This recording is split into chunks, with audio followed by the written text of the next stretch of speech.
Hello, everybody. Robert Rose here with the weekly news, bringing you the news that you need to lead in content marketing. And for more news and best practices, you can always go to contentmarketinginstitute.com. This week's news, all for the week ending March 4th, 2022.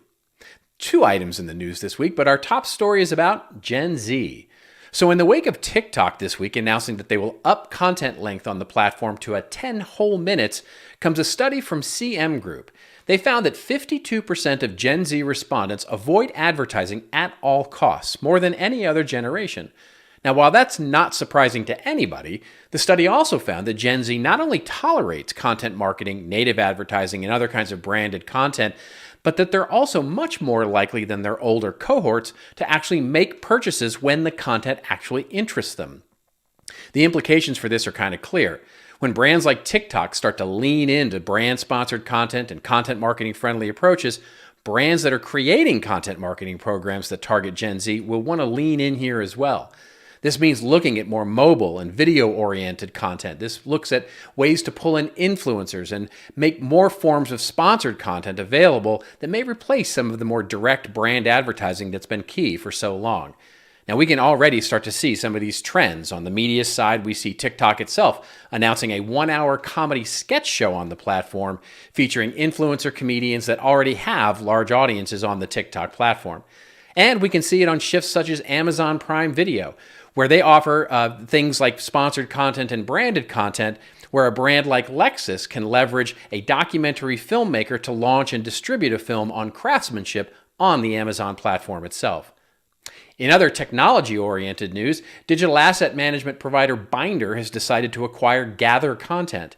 Now, if those two brand names are a little strange to you, you really do need to dive a little deeper into the world of content operations.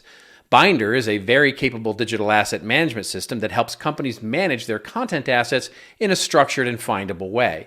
And Gather Content is a headless CMS system that allows companies to create highly structured content for display across multiple digital channels.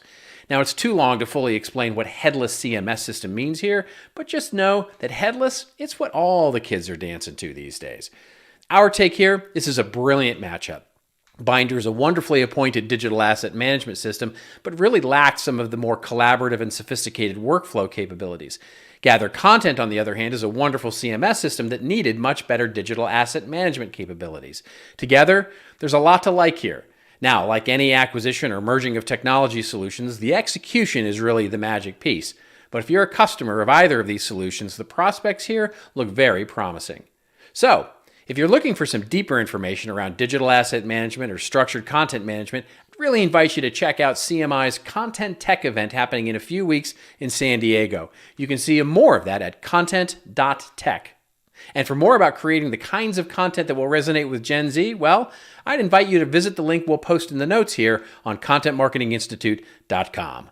And that's it. That's 3 minutes of news that you need to lead in content marketing. I'm Robert Rose, and remember, it's your story to tell. Tell it well. I'll see you next week.